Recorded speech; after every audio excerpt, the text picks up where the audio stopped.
Time 2:35 అయింది ఇప్పుడు time. ఇలా కాయ కోసాను నేను. కాయ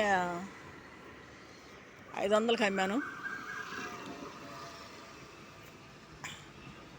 కాయ రేట్ ఏమో అంటే 3.50 పడింది. చిన్నకాయనే అంటే పెద్ద తొనలో 500 అమ్మాను. ఇప్పటికి ఇంకెంత లేవు, తొనలో కొద్దిగా ఉన్నాయి. ఇంకో 100 రూపాయల తొనలు ఉంటాయి. వేసాను. మరి పొద్దున వచ్చా 10ంటికి, పొద్దున 10ంటికి వచ్చి కాయ కోసాను. అయిపోయింది. 100 రూపాయలది ఉంది. 100 రూపాయలు కూడా అమ్మేసుకొని ఇంటికి వెళ్ళిపోతాను. ఇంకా కాయ ఒకటే ఉంది ఇంట్లో. అంటే ఒక కాయ పోయింది, అది మగ్గింది అనుకొని కోసాను, పోయింది. అంటే తెల్లగా ఉంది, అది మగ్గలేదు. సరే, ఆ నష్టం అయింది, ఇంట్లో లాగింది. ఏం పర్వాలేదు. ఇప్పుడు ఉండవల్లి సెంటర్లో అమ్ముతున్నాను నేను. తాడేపల్లి అమ్మట్లేదు. తాడేపల్లిలో ప్రతి వాళ్ళు తీసుకుంటున్నారు, అప్పులు పెట్టేస్తున్నారు, ఇవ్వట్లేదు డబ్బులు. అక్కడొక 50, అక్కడొక 20, అక్కడ 30 అట్ట అయిపోయాయి డబ్బులు. మామిడికాయ వేసినప్పుడు కూడా డబ్బులు ఇవ్వాల్సినప్పుడు కూడా చాలామంది ఇవ్వలేదు. పనస్తోనలు అమ్ముతుంటే అవి కూడా ఆగుతున్నాయి, అక్కడక్కడ ఆగిపోతామని. 50, 30, 40 అట్ట రూపాయలు అట్ట అయిపోతున్నాయి.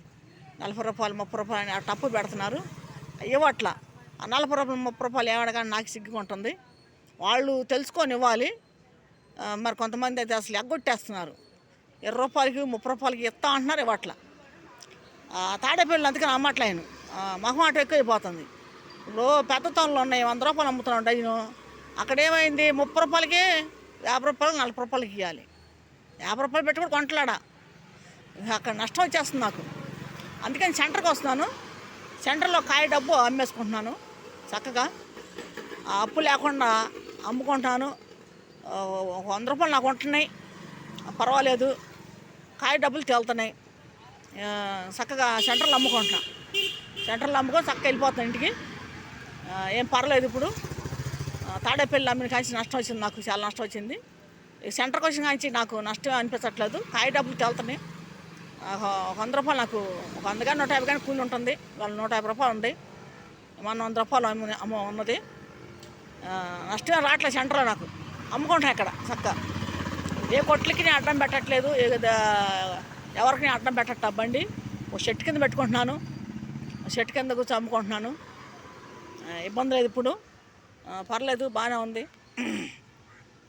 బాగానే అమ్ముకుంటున్నాను ఇప్పుడు, పర్లేదు. మీరందరూ చూడండి, మా వీడియోలు చూడండి, అవి పెట్టే వీడియోలు చూడండి.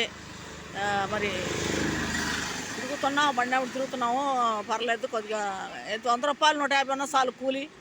ఎవరికాడికి వెళ్ళి చేయి జాపకుండా ఆ 100 రూపాయలు ఉన్నా నాకు 1 కేజీ బియ్యం వచ్చినట్టు, కూరగాయలు వచ్చినట్టే చెబుతున్నాను. ఎవరికో వాడికి వెళ్ళి చేయి జాపటం ఎందుకు? వాళ్ళు ఇచ్చిందాక నేను కూర్చోవటం, వాళ్ళు ఇచ్చిందాక నేను తిరుగుతాం, వాళ్ళు ఇవ్వాలి, తినాలి అని లేదు కదా. ఇప్పుడు ఇలా చేసుకున్నాను అనుకో, 100 రూపాయలు ఇస్తే నాకు చాలు, ఇల్లు గడిచింది. ఎవరికాడ పోయి అడగక్కర్లా, వాళ్ళు పెట్టినాక నేను చూడక్కర్లా. శుభ్రంగా దేవుడు చూపించాడు, వ్యాపారం చేసుకుంటున్నాను, బాగానే ఉంది, ఏం పర్వాలేదు. దేవుడి దయ వల్ల. మీరందరూ చూడండి, మా వీడియోలు చూడండి. మరి గుంటూరు జిల్లా తాడేపల్లి, సీతానగరం, సొగరం. ఇప్పుడు తాడేపల్లిలో ఉంటున్నాను నేను. తాడేపల్లి అద్దెకుంటున్నాం. సొగరం అయితే సీతానగరం. గుంటూరు జిల్లా తాడేపల్లి, సీతానగరం. తాడేపల్లి అద్దెకుంటున్నా. కాయలు వ్యాపారం చేసుకుంటున్నా. ఏ కాయలు వస్తే ఆ కాయలు అమ్ముతున్నా. మీరందరూ చూడండి, మా వీడియోలు చూడండి.